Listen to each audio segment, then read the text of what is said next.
Gold, trusted gold buyers. మీరు తాకట్టు పెట్టిన బంగారాన్ని విడిపించి ఈ రోజు ఉన్న మార్కెట్ ధరకు కొనబడను.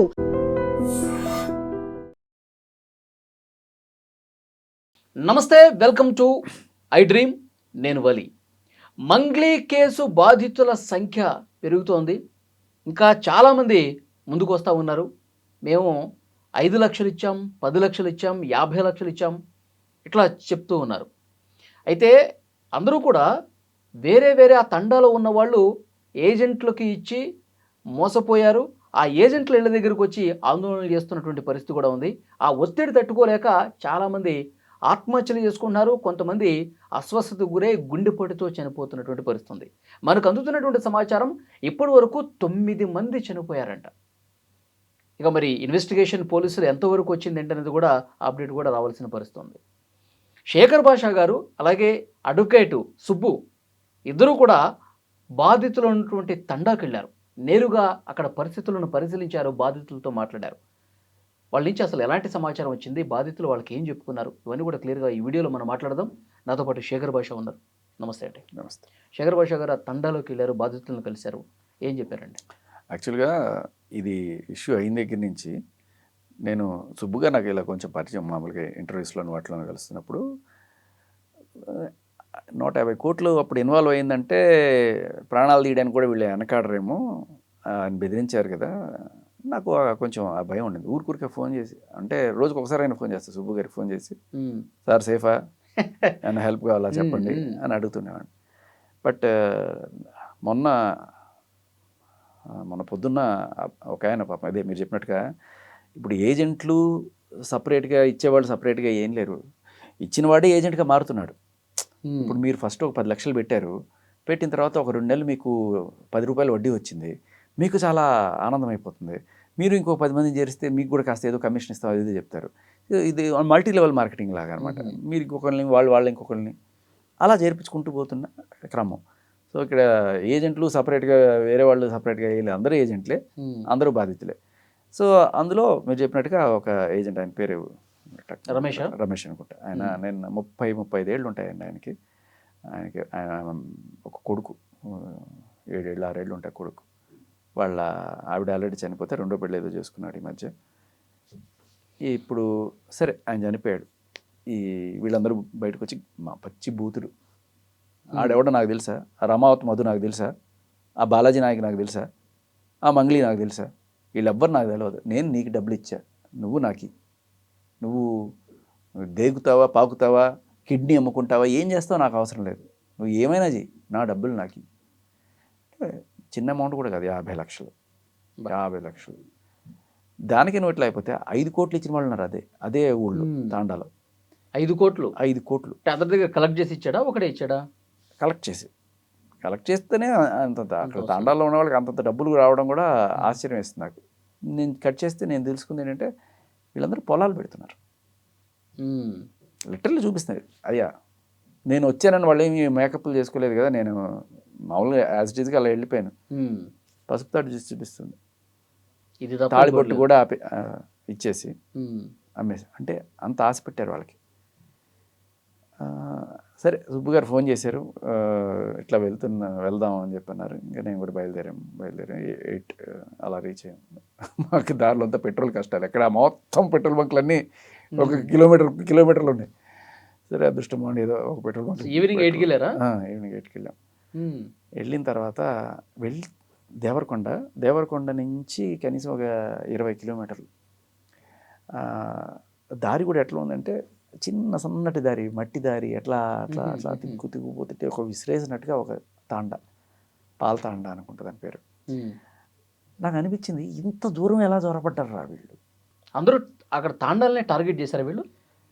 కారణం ఏంటంటే నాకు అనిపించింది ఎత్తుక్కుంటూ అంత లోపలికి పోవాల్సిన పని ఏంటంటే ఎక్కడ దొరుకుతారు మనకి బకరాలు. ఇప్పుడు సిటీలోకి వచ్చి నువ్వు ప్రామిసరీ నోట్ లేకుండా డబ్బులు తీసేసుకుంటా, నీకు 10 రూపాయలు 20 రూపాయలు వడ్డీ ఇచ్చేస్తా, 17 రూపాయలు వడ్డీ అంటే నువ్వు నమ్ముతావా? నమ్మేవాళ్ళు ఎక్కడ దొరుకుతారు? అమాయకులు, కొంత ఆశ ఉండేవాళ్ళు, వీళ్ళు అక్కడ దొరుకుతారు. ఇలా తాండాలోను బాగా పల్లెటూరు జనాలను ఏరుకోరు అక్కడికి వెళ్ళి వీళ్ళు ప్రచారాలు చేయడం, డబ్బులు దనుకోవడం. ఇనిషియల్గా ఆశ చూపిస్తారు, ఎందుకంటే నమ్మాలంటే ఎవడో ఒకడు ఉండాలి కదా.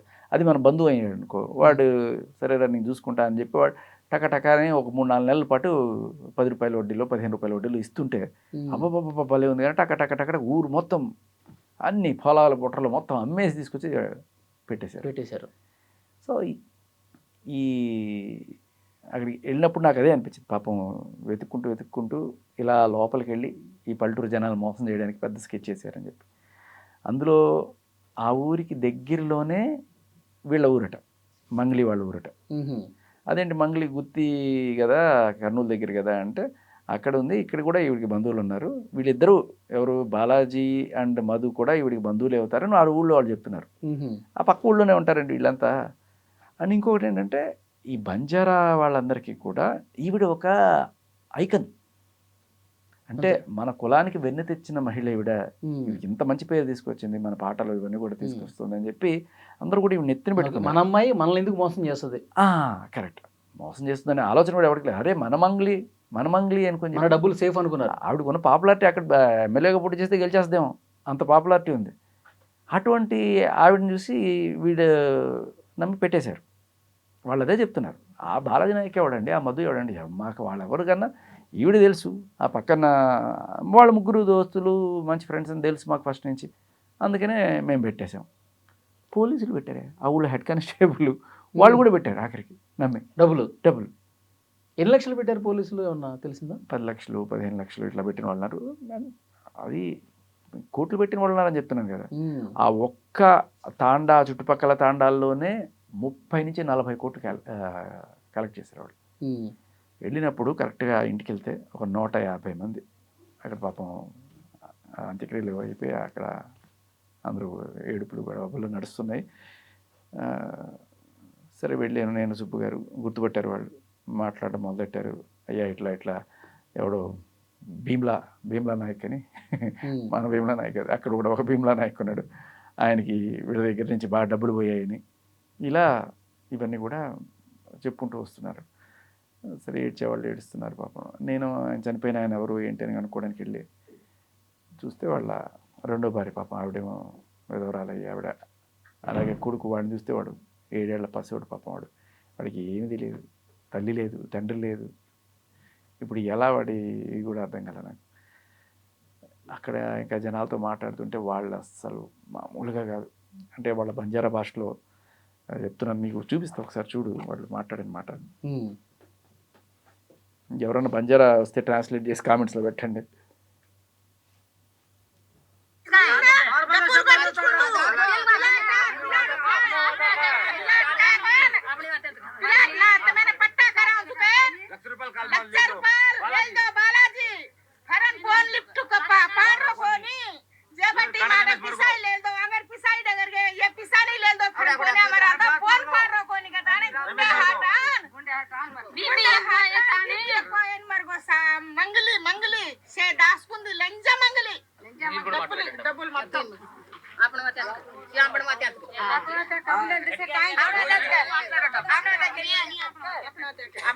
मंगलिन कांको मधुन पिसार दिने मधुरे ताने मंगलिन देना को तू कतरा खाल में जो गुड़ा के हां तू कतरा खाल में मार गुड़ा ये कोट रुपए दागा हम मधुन दिने मधुरे ताने मंगलिन दिनो मधुरे ताने कांको तू हमारे पिसा लेता रोची कट्टुत गानी तूरे ताने काई काल रोची काई काद रोची कर हम पूछे तो मरे ताने कांको सिलमारो याक्टरलो से मंगारेच मन 10 रुपयार सिमेंट कंपनी 10 रुपयार काढ की मन दतो कंपनी चारीच मैं ओडी 20 रुपयान दतो तमे एवढी 10 रुपयान मा दुचू कांको नो हमें वडी आशा बेटन मौसम करना को मन क्या मर जा रहे तो हमें नाटक करावे छे मन क्या मर गो तो हम पेद्दा होरार पुलिस स्टेशन ले गए तो हमें रेल से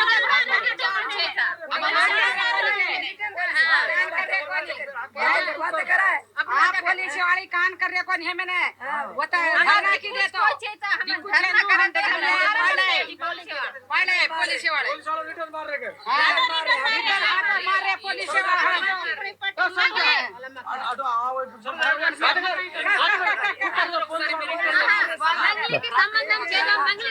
బాధితులందరూ ఎంతమంది ఉన్నారు చూడండి. వద్దిపట్లట పక్కన వద్దిపట్ల అనే గ్రామం, వాళ్ళ ఓన్ హౌస్ అని అనుకుంటున్నారు వీళ్ళు.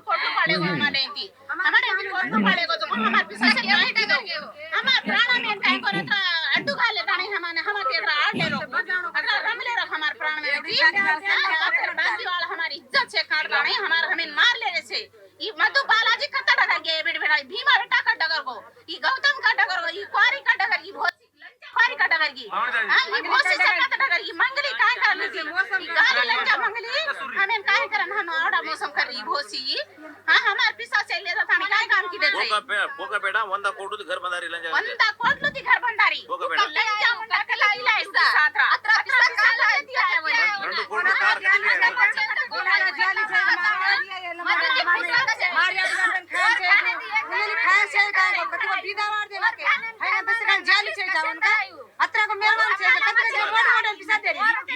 4 కోట్లు వీళ్ళ అబ్బాయి 4 కోట్లు 4 కోట్లు 4 కోట్లు ఇచ్చినాడు సార్ 4 కోట్లు వీళ్ళ అబ్బాయి అయితే ఒక్క రూపాయి కూడా ఇవ్వలేదు నాకు మత్తు మోసం చేసి తీసుకున్నాడు ఏ మంగలి ఇదే ఏ సారా ఇదే 4 కోట్లు మంగలి చెప్పండి. ఏక్ ది ఒక్క కోటి 2 కోట్లు 4 కోట్లు వీళ్ళకి చూడు గుస్తే కూడా లేదు ఇగో. గుస్తే కూడా లేదు మంగలి ఓన్లీ తాడు గుస్తే లేకుండా ఏం లేకుండా 4 కోట్లు వేసి మంగలి మధుకు 4 కోట్లు ఇచ్చిండు నువ్వు కోకపేటలో నీకు 200 కోట్లు ఇల్లు ఎట్లా కట్టిస్తున్నావు మంగలి 2 కోట్లు కారు ఎక్కడి నుంచి వచ్చింది మంగలి నీకు ఏదో సొమ్ము కింద బిడ్డని నీకు లైక్ చేసిన మంగలి మామూలుగా లేదు అక్కడ 9 మంది చచ్చిపోయారు, రోజుకు ఒకళ్ళు చచ్చిపోతున్నట్టు చూస్తున్నారు. ఎందుకు గవర్నమెంట్ కనీసం యాక్ట్ చేయట్లేదు? ఇంకొకటి చూపిస్తా, ఇది చూపించండి. పాపం ఇక్కడ ఒక ఆయన పాపం గుండె చూపిస్తున్నారా? ఈ బొడ్డోడు ఇవాళ సుబ్బు గారు ఇక్కడ మాల్దీ తాండాకు వచ్చాము. ఇక్కడ ఒక ఆయన పాపం గుండెపోటుతో చనిపోయారు. ఇలా ఇన్నాళ్ళు మనం చూస్తున్న ఈ స్కామ్ లో పాపం 50 లక్షలు ఇచ్చారట. ఈ బాబు వాళ్ళ అబ్బాయి, వాళ్ళ నాన్న లేడు, వాళ్ళ అమ్మ కూడా చనిపోయారు పాపం. సో ఇటువంటి అబ్బాయికి న్యాయం జరగాలి కదా. మనందరం తప్పకుండా నేను ఒకటే చెప్తున్నా, ఇంత చిన్న పిల్లలు మోసం చేసి తినే డబ్బులు మీకు ఎట్లా వంట పడతాయి? ఎంతవరకు మీరు అభివృద్ధి సాధించగలరు? చూడండి, అసలు ఏ పాపం ఎరుగని ఒక పసిబిడ్డ ఈ రోజు వాళ్ళ తల్లిని కోల్పోయిండు, తండ్రి కోల్పోయిండు, ఇంకా కూడా మీ మనస్సు కరగకపోతే ఇన్ని కోట్లు మీరు చనిపోయిన తర్వాత తీసుకెళ్తారా? ఇలాంటి వాళ్ళు ఉసురు పోసుకొని ఎన్ని రోజులు మీరు అంత అహంకారం, అంత దర్పం చూస్తారు? అంటే సెంట్రల్ మినిస్టర్ల పేరు చెప్పి బెదిరిస్తారు, అందరితోని పేర్లు చెప్పి బెదిరిస్తారు, డబ్బులన్నీ వెనకేసుకుంటారు. మరి వీళ్ళ పరిస్థితి ఏంటి? ఇతని భవిష్యత్తు ఏంటి? ఎలా బ్రతకాలి? దయచేసి నిజంగా చాలా బాధ కలిగే సన్నివేశాలండి అక్కడ. 9 మంది చనిపోయారంటే మాటలా? డెడ్ బాడీతోని అక్కడ ధర్నా చేస్తే పెద్ద ఊర్లో ధర్నా చేస్తే డెడ్ బాడీ చనిపోయిన డెడ్ బాడీ తోటి వాళ్ళు ధర్నా చేశారు అక్కడ. వీళ్ళని ఆడాళ్ళని కూడా ఇట్లా పట్టుకుని కొట్టి పోలీసులు పంపించేశారట. చుట్టూ వాళ్ళు చెప్తున్నారు పాపం. మమ్మనికి కొట్టిండు పోలీసులు, ఎస్ఐ కొట్టిండు, ఎస్ఐ మాకు ఇట్లా పట్టుకొని కొట్టిండు. ఇగో ఈయన కొట్టిండు, ఇగో ఆయన కొట్టిండు, 2-3 కొట్టిండు. ఎస్ఐ కొట్టిండు.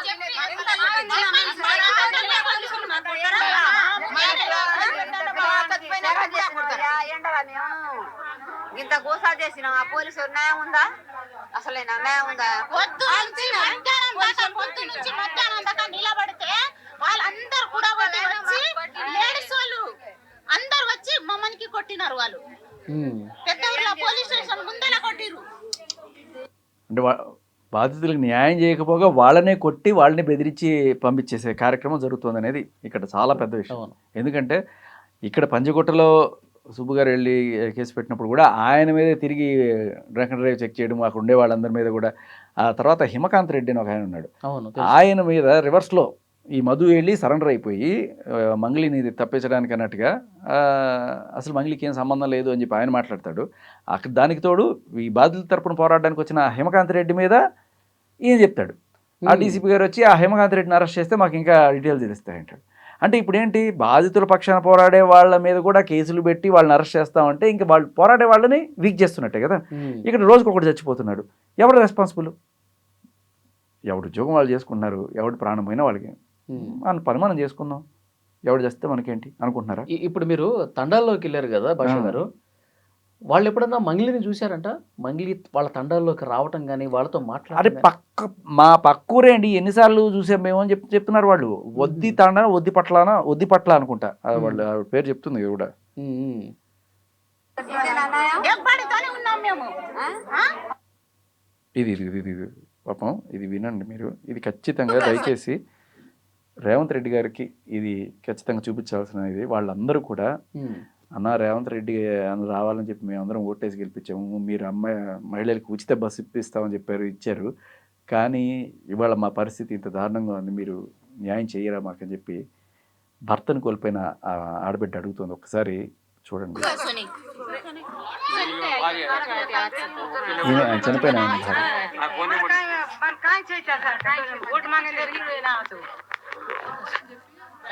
అమ్మా, మీకు ఇంత జరుగుతున్నా కూడా గవర్నమెంట్ ఎందుకు స్పందించట్లేదంటారు? స్పందించలేదు సార్.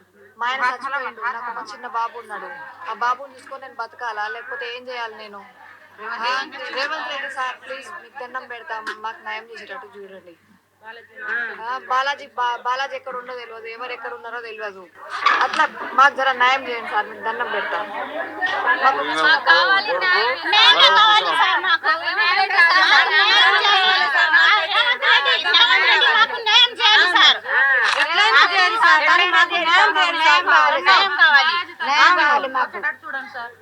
మాకైతే డబ్బులు రావాలి సార్, మాకు న్యాయం చేయాలి సార్. వాళ్ళైతే మోసం చేసినారు కదా సార్, మీరైనా చూడండి, మీరైనా సాయం చేయండి. ఇంత పిల్లగా కూరగాడు దానికి చదువు ఏమో దానికి కొట్టించుకుంటు సార్ రేవంత్ అన్నా kan धोख देन का हमें दे कर हमें दे से हमें इसी बात है ना, हमें काय को जरा करा देना भी రేవంత్ అన్నా అంతే ఇక వేడుకుంటున్నారు. ఎట్లాగైనా ముఖ్యమంత్రి గారు ప్రభుత్వం స్పందించాలి. అందరూ పాపం చేతులెత్తి మొక్కుతున్నారు కదా, దండాలు పెడుతున్నారు. నువ్వు గమనిస్తే వలి, మనం కొన్ని రోజుల క్రితం ఇంటర్వ్యూ చేసింది మీద, ఆ రోజు నేను చెప్పాను ఎవరన్నా చనిపోతే ఎవరిది రెస్పాన్సిబిలిటీ అని మనం ఆ రోజు అడిగాం, గుర్తుందా? అవును. గవర్నమెంట్ ఏం చేస్తుంది, నిద్రపోతున్నారా? ప్రతిపక్షాలు కనీసం ఎందుకు అడగట్లేదు? అందరూ తలా కొంత పనిచేసుకున్నారా దీంట్లో? ఎందుకు ఎవరు మాట్లాడట్లేదు? నువ్వు నేను మాట్లాడుతున్నావు. పోలీసులు కూడా దీన్ని సైడ్ లైన్ చేసే దారిలోనే నడుస్తున్నట్టుగా కనిపిస్తుంది జనాలకు కూడా. అంటే న్యాయం ఆడడానికి వచ్చిన లాయర్ మీద కేసులు పెట్టడానికి ట్రై చేస్తారు, తర్వాత ఆడెవడో మధుట్ అనేవాడు సరెండర్ అయిపోయి మంగ్లీకి సంబంధం లేదని చెప్పి తప్పించడానికి ట్రై చేస్తుంటే, ఆయన చెప్పాడు కాబట్టి ఆవిడికి సంబంధం లేదు, పోరాడే హిమకాంత్ రెడ్డికి సంబంధం, అతన్ని అరెస్ట్ చేస్తాం, ఇలా చెప్తుంటే మీరు ఎవరిని అరెస్ట్ చేస్తారు, ఎవరిని మీద ముద్రలు వేస్తారు? ఇవన్నీ ఈ చిల్లర రాజకీయాలన్నీ తర్వాత. మనుషులు చచ్చిపోతున్నారు కదా, కనీసం ఒక సిట్టేసి ఇప్పుడు దాకా ఆ బాలాజీ నాయకు, మధు నాయకు వాళ్ళ దగ్గర నుంచి స్వాధీనం చేసుకున్న ఆ అసెట్స్ ఏవైతే ఉన్నాయో వాటిని వేలం పెట్టి దాంట్లో వచ్చి డబ్బులు కనీసం లెజిటిమేట్గా ఉన్న ఏవైతే ఉన్నాయో వాళ్ళకైనా సరే మీరు ఇవ్వచ్చు కదా. కనీసం ప్రాణాలు పోయిన వాళ్ళకైనా కనీసం న్యాయం చేయండి, వాళ్ళ కుటుంబాలకైనా న్యాయం చేయాలి కదా. ఎందుకు ఒక్కళ్ళు మాట్లాడరు? అవును, ఇప్పుడు పోలీస్ ఇన్వెస్టిగేషన్ జరిగేది ఏదో జరుగుతుంది, కానీ నాయకులు అన్న వాళ్ళు ఎమ్మెల్యేనో మంత్రులు ఎవరో అక్కడికి వెళ్ళి ఆ తండాల్లోకి వెళ్ళి కొంచెం వాళ్ళకి భరోసా కల్పించాలి కదా, కదా మాట్లాడాలి. ఇప్పుడు అశ్వరెడ్డి కేసు ఉందనుకుందాం, అది వాళ్ళ పర్సనల్ ఇష్యూ, దాంట్లో రాజకీయ నాయకులు ఇన్వాల్సిన అవసరం కూడా లేదు. బట్ హియర్ వీఆర్ ఎక్స్పెక్టింగ్ కదా, వందల మంది ప్రజలు, వేల మంది ప్రజలు దీంట్లో ఇన్వాల్వ్ అయినారు, వాళ్ళు ప్రాణాలు పోతున్నాయి. మీరు మాట్లాడకపోతే ఇంక ఏం ప్రజాప్రతినిధులయ్యా మీరు వచ్చి మాట్లాడాలి కదా. ఎంతమంది చచ్చిపోతే మీరు వచ్చి మాట్లాడతారు? ఇప్పటికే ఆలస్యమైంది కదా, ఆ ప్రాణం మీరు తెచ్చిస్తారా? బుడ్డోడు చూడు పాప, నాకు ఇంకా కళ్ళల్లో నీళ్ళు తిరిగిన వాడిని చూస్తే, వాడికి నాన్న నువ్వేమన్నా మాట్లాడతావా, నువ్వు చెప్పు మాకు న్యాయం చేయడం, నువ్వు చెప్పరా బాబు అని చెప్పి నేను, వాడు మాట్లాడితే జనం వింటారని చెప్పి వాడితో అంటే వాడికి మాట్లాడడం కూడా రాదు. మా నాన్న ఏం తెలుసు వాడికి అసలు? అంతే, వాడు చెప్పేది మా నాన్న అంతే, అంతకుమించి కేవలం. ఇప్పుడు తల్లిదండ్రులైన అనాథ 4వ క్లాసు 5వ క్లాసు ఏం చేస్తాడు వాడు? పాపం వాడు. ఇది చాలా దారుణం. ఈ విచారణ ఏంటండి? బీఆర్ఎస్ సంబరాలు చేసుకున్నారు నిన్న కాకముందు, టీఆర్ఎస్ పార్టీ పెట్టుకున్నారు కవిత గారు, వీళ్ళెవ్వరికీ కనబడలేదు. సరే, గవర్నమెంట్ పని చేయకపోతే ప్రశ్నించి పని చేయించాల్సిన బాధ్యత ఎవరిది? ప్రతిపక్షాలది కదా. మీరు ప్రతిపక్షంగా మీ ప్రధాన పాత్ర పోషిస్తున్నారు, వాళ్ళ చేత అడిగించుకునే స్టేజ్కి మీరు ఎందుకు వెళ్ళాలి? గవర్నమెంట్ మీరైనా సరే చొరవ తీసుకొని చేయొచ్చు కదా. ఎకనామిక్ అఫెన్సెస్ వింగ్లో పడి ఉంది, వాళ్ళు చేస్తారు. లేకపోతే సిఐడిలో ఒక కేసు ఉంది, లేకపోతే అక్కడ దేవరకొండ దగ్గర కేసులు ఉన్నాయి, ఆ ఊళ్ళో కేసులు ఉన్నాయి. కేసులు 100 పెట్టచ్చు సార్, ఆ కేసులు తేలేదు ఎప్పుడు, వీళ్ళకి వచ్చేది ఎప్పుడు? ఈ లోపల ఎన్ని ప్రాణాలు కడతీరిపోతాయి? దయచేసి రేవంత్ రెడ్డి గారు మిమ్మల్ని జనాలు కోరుకుంటున్నారు. మీరు ఒక కమిటీ సిట్ వేసి ఇటువంటి వాళ్ళకి సత్వరమైన న్యాయం చేయాలి. ఆ న్యాయం జరిగే లోపు కూడా ఎవరైతే కనీసం ప్రాణాలు పోగొట్టుకున్న వాళ్ళు ఉన్నారో వాళ్ళకి ఏదైనా సరే ఎక్స్కేషన్ అట్లాంటిది ఏదైనా ఇప్పించి వాళ్ళని ఆదుకోండి. ఆఖరికి మేము అది వీడియో చేసి ఒక ముస్లిం ఉంది పాపం చనిపోయిన వాళ్ళ తల్లి, ఆవిడ వీడియో తీసి సుబ్బు గారు పెట్టారు ఇన్స్టాలో, నేను తీసి పెట్టాను. ఆవిడకి న్యాయం చేయండి, తలా కొంత వేసి ఆవిడకి ఎంత ఇద్దామని చెప్పి. అంటే ఈ పరిస్థితిలో మనం మీడియా లేకపోతే ప్రజలు సహాయం చేస్తున్నాను కానీ గవర్నమెంట్ ముందుకు రావట్లేదు. అట్లా ఉంది సిచ్యువేషన్. ఆ పోలీసు విచారణ కూడా అసలు ఎంతవరకు వచ్చింది ఏంటి అనేది కూడా తెలియట్లేదు, బయటకు రావట్లేదు. ముత్యం రెడ్డి గారు ఫస్ట్ ఒక స్టేట్మెంట్ ఇచ్చిన తర్వాత మళ్ళీ రెండో ఇంటర్వ్యూ ఒకటి చూశాను, మన ఐడ్రీమ్లోనే వచ్చింది. మన సీనియర్ యాంకర్ చేసినట్టున్నారు, ముత్యం రెడ్డి గారితో మాట్లాడారు. ఆయన మళ్ళీ అదే చెప్తున్నారు. సో ఇప్పటిదాకా మాకైతే ఆవిడతో డైరెక్ట్గా ఇన్వాల్వ్మెంట్ ఉన్నట్టు మాకేమీ ఆధారాలు దొరకట్లేదు, వాళ్ళని ఇంకా అరెస్ట్ చేయలేదు, వాళ్ళు దొరికితే మాకు ఏదైనా సమాచారం. సార్ అరెస్ట్ చేయట్లే అంటే వాళ్ళు వచ్చి నన్ను పట్టుకో అని చెప్పి అనరు కదా, మీరే వెళ్ళి చేయాలి. అండ్ అరెస్ట్ చేసే వాళ్ళలో కూడా బాధితుల పక్షాన పోరాడే హేమకాంత్ రెడ్డి లాంటి వాళ్ళని కూడా మీరు అరెస్ట్ చేస్తామని చెప్పి అనడం అనేది ఎంతవరకు న్యాయం నాకు అర్థం కావట్లేదు. అతను పంజగుట్ట పిఎస్కి వచ్చాడు, అన్ని చోట్ల ఆ బాధితులు వేసుకొని తిరుగుతున్నాడు. ఇప్పుడు ఈజ్ అన్ ఏజెంట్. అతను ఏజెంట్ అంటే ఏంటి, అతను నలుగురు దగ్గర డబ్బులు తీసుకున్నాడు, ఈ రమావతి మధుకి ఇచ్చాడు. ఆయన దగ్గర ట్రాన్సాక్షన్ వీళ్ళందరూ వీడిని అడుగుతారు, ఆ మధు ఎవడయ్యా, నువ్వు కదా హేమకాంత్ రెడ్డి నా దగ్గర తీసుకున్నావు, నువ్వు నాకు ఇవ్వు అంటాడు. అయ్యా నేనేమి నా దీనికోసం వాడుకోలేదు, చూడు ట్రాన్సాక్షన్స్ అతనికి పంపించాను, మీ డబ్బులు అన్నీ కూడా ఇదిగో రమావతి మధు అకౌంట్లో నేను చేసినవి అతనికి ఇచ్చినవి అన్నీ ఉన్నాయి పక్కగా. బట్ స్టిల్ అతను వీళ్ళ కోసం ఎవరైతే నేను ఇప్పించాను కదా నాది రెస్పాన్సిబిలిటీ అని చెప్పి రోడ్డు మీదకి వచ్చి పోరాడుతున్నాడు. అతను ఇలా అంటారు. అండ్ అన్నిటికంటే చిన్న లాజిక్, ఒక అతనంతటికి అతనే వచ్చి సరెండర్ అయిపోయి మంగళికి సంబంధం లేదు అని చెప్తున్నాడంటే పెళ్ళికొడుకు వీడేనండి, వీడేసుకున్న షర్ట్కి నాకు సంబంధం లేదు అన్నట్లేదు. అలా అంటే తప్పించడానికి ప్రయత్నం జరుగుతోంది అనే విషయం మీకు ఎందుకు అర్థం కావట్లేదు.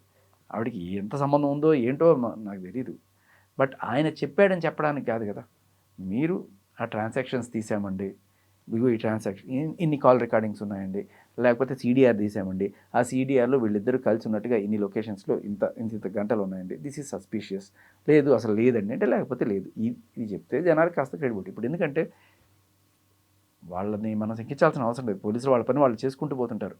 కానీ ఇప్పుడు ఒక రాజకీయ కోణం దీంట్లో వచ్చిన నేపథ్యంలో అంటే దీన్ని ఆపడానికి కొంతమంది సెంట్రల్ మినిస్టర్ లాంటి వాళ్ళు ఎవరో చూస్తున్నారు. ఇటువంటి ఉన్నప్పుడు జనాల్లో ఉన్న అపోహలు దూరం చేయడానికి, ఎందుకంటే చచ్చిపోతున్నారు జనాలు, లేదు ఈ కేసు రైట్ ఆన్ ట్రాక్, మీ డబ్బులు వచ్చే పనిలోనే ఉన్నాయి, మేము చేస్తున్నాము అని చెప్పి ఒక భరోసా కల్పించడం, ఊరికే మాట చెప్తే అవ్వదు. మేము ఇదిగో ఇది ఎంక్వైరీ చేసాం. ఇప్పుడు తమ్ముడు ఉన్నాడు సార్, ఆయన తమ్ముడు కాదా అంటున్నాడు. డైరెక్ట్గా డబ్బులు కలెక్ట్ చేసి రమావతి మధుకి ఇచ్చినటువంటి అప్రూఫ్స్ కూడా ఉన్నాయి, ఇప్పుడు బయటకు వస్తున్నాయి. ఇది ఎవరు చెప్తే బాగుంటుంది, మీరు నేను చెప్పడం కన్నా ఆఫీసర్ గారు చెప్తే ఇంకా బాగుంటుంది కదా. ఇదిగో మేము ఈ కలెక్షన్ చూసాం. ఆయన ఏమంటున్నారు, అసలు ఆ శివ అనే అతను ఈవిడ తమ్ముడే కాదనేది కూడా మాకు తెలియదు అని చెప్పి, అసలు ఆ శివ ఈ శివనో కాదా మాకు తెలియదు అంటున్నారు.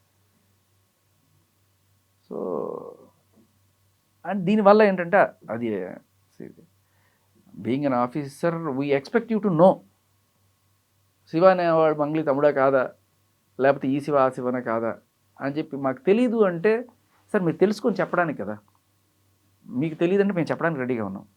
మీడియాలో 100 సాక్ష్యాలు ఉన్నాయి, అందులో మీడియా సాక్ష్యాలు చల్లవు ఇలా అనుకోవచ్చేమో, కానీ బట్ మీరు ఇన్వెస్టిగేట్ చేయండి, మీకు తెలుస్తుంది. తెలిసిన దానికి ఎందుకు తెలియకపోవచ్చు.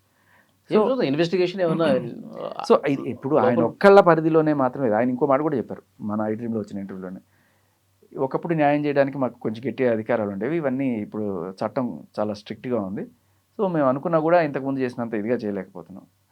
సో అదే ఇప్పుడు సుబ్బు గారు అడిగినా నేను అడిగినా కూడా ఒక స్వతంత్ర ప్రతిపత్తి కలిగిన ఒక సిట్ లాంటిది ఏదైనా ఏర్పాటు చేసి మీరు చెయ్యండి, త్వరితగతిన చేయండి, జనాలకు ఫస్ట్ భరోసా ఇవ్వండి. మీరు ఒకళ్ళు రండి అయ్యా బాబు, మాట వల్ల కొన్నిసార్లు ప్రాణాలు నిలబడతాయి. నేను మీకు ఉన్నాను, నేను మీకు చేస్తాను అని చెప్పి. ఏంటంటే నేను చూసేది ఇప్పుడు లీగల్ సొల్యూషన్ కన్నా పొలిటికల్ సొల్యూషనే వర్కౌట్ అవుతుంది. లీగల్గా ఇప్పుడు వెళ్తే ఈ ఎఫ్ఐఆర్లు, కేసులు, వాళ్ళ స్టేషన్ చుట్టూ తిరగడాలు, వాళ్ళ ఎంక్వైరీలు ఎప్పటికీ తెలియని ఇవన్నీ. ఇది కాదు, political solution is very fast. అది కావాలంటున్నా నేను, దానికైనా పొలిటికల్ లీడర్స్ ఇన్వాల్వ్ అవ్వాలంటున్నా. ఇట్లా ఇన్వాల్వ్ అయితేనే చావులు ఆగుతాయి కదా. అదే కొంచెం హోప్తో నేను సుబ్బు గారు చేసి మేమేదో తుత్తుంబరగాడు సరే నేనే సుబ్బు గారు అన్నట్లే నేను ఆయన హీస్ హైకోర్టులో he's fighting in his capacity, but that is not enough. ఆయన ఎంతవరకు హైకోర్టులో ఏదో చేయగలరు తప్ప. పొలిటికల్ సొల్యూషన్ రావాలి, పొలిటికల్ లీడర్స్ బయటికి రావాలి, మాట్లాడాలి, దీన్ని పెద్ద చేయాలి. ఓకే సార్, వాళ్ళకి వాళ్ళ ప్రాణాలు చూద్దాం. లీడర్లు ఇప్పటికైనా వాళ్ళు కళ్ళు తెరిచి జరుగుతున్నటువంటి అన్యాయాల్ని ఎంతో కొంత బాధితులకు భరోసా కల్పించే విధంగా తండాల్లోకి వెళ్ళి మాట్లాడాలని కోరుకుందాం. ప్రస్తుతానికి మన మీడియా మిత్రులు కూడా నేను వెళ్ళమన్నా, ఇక్కడ కూర్చోడం కదా, తండాలకు వెళ్ళండి, అక్కడ చూడండి, వాళ్ళతో మాట్లాడించండి, నిజాలు బయటికి తీయండి, గవర్నమెంట్ని ప్రశ్నించండి. Thank you sir.